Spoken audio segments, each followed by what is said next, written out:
Welcome back and happy Easter everyone on this beautiful Sunday. This is just a short video for an update to the Killer B Motorsport AOS separator that I've just installed. It's roughly 1,500 miles within the last oil change, so about halfway.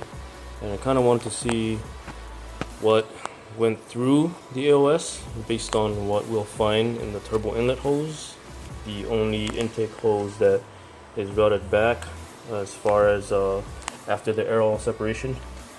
So without further ado, let's get to it. So if you guys remember before, here's the crankcase hose, big old 3/4 inch or dash 12 line going there, and you got your two crank vent hoses, spinning, separating, whatnot, coming out of this return, which is a 5/8 or dash 10 size hose. So like I said, this is a really tight fit. The car is still hot. Let me try to pull this off without getting burned. So, alright. Let's zoom in to the turbo inlet. There we go, looks dry. Maybe just a slight vapor, perhaps. Let me stick my finger in there. Looks dry. On the rim, let me stick my finger in here. Right? Okay, so we have nothing. Let's look in the hose. If I can focus in there. Okay, it looks kind of dry. So far so good. And I do a mix of driving between short trips, cruising, freeway cruising, a lot of variation in RPMs, wide open throttle, whatnot.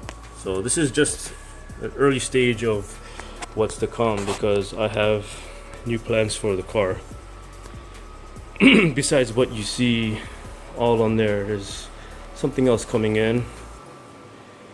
And based on my oil levels, what you see here, let me segue to the SuperStik, SuperStik Dipstick. Hopefully I mentioned it correctly, but let me check my oil levels in the meantime. Okay, so I always keep a rag in the car. This is hot, so that's why I'm wearing a glove. It's made of aluminum, billet aluminum. And a lot of these dipstick that come in metal, be sure to wear gloves. Okay, so it has this internal valving, right?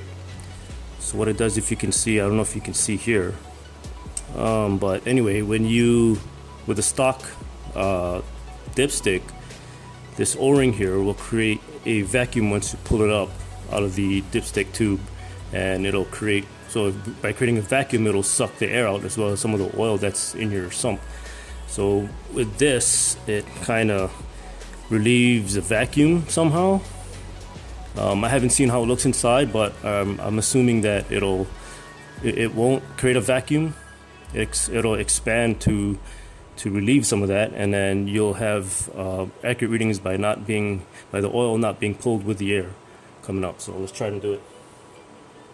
So it's been consistent lately, so I've been looking, make sure we don't have any lint going in there. Okay. So as you push it down, press on that little button to relieve that vacuum. Leave it there for a few seconds, pull it up, and not sure if you can see that. It's slightly over full. Granted, I just shut the vehicle down a while ago. You can focus here, but you can see right there, it's right by the dot, and that's what I've been getting close to here. I mean, it's right on the dot, more or less. Same reading all the time. So for what it is, it's pretty inexpensive. I mean, you get consistent readings. That way you don't end up losing oil or adding too much oil. Too much oil is no good either, aside from no oil at all. So having more oil than you should will increase your temperatures massively, and that's not a good thing either. And I've got the bundle where I've got their oil fill cap. Pretty nice unit too. Matches the red theme that I'm going for. But that's it. So next video is gonna be talking about my future plans for the power side of the car. So if you guys follow me on Instagram at OCTurboJoe, you'll find more updates there if I'm not on here.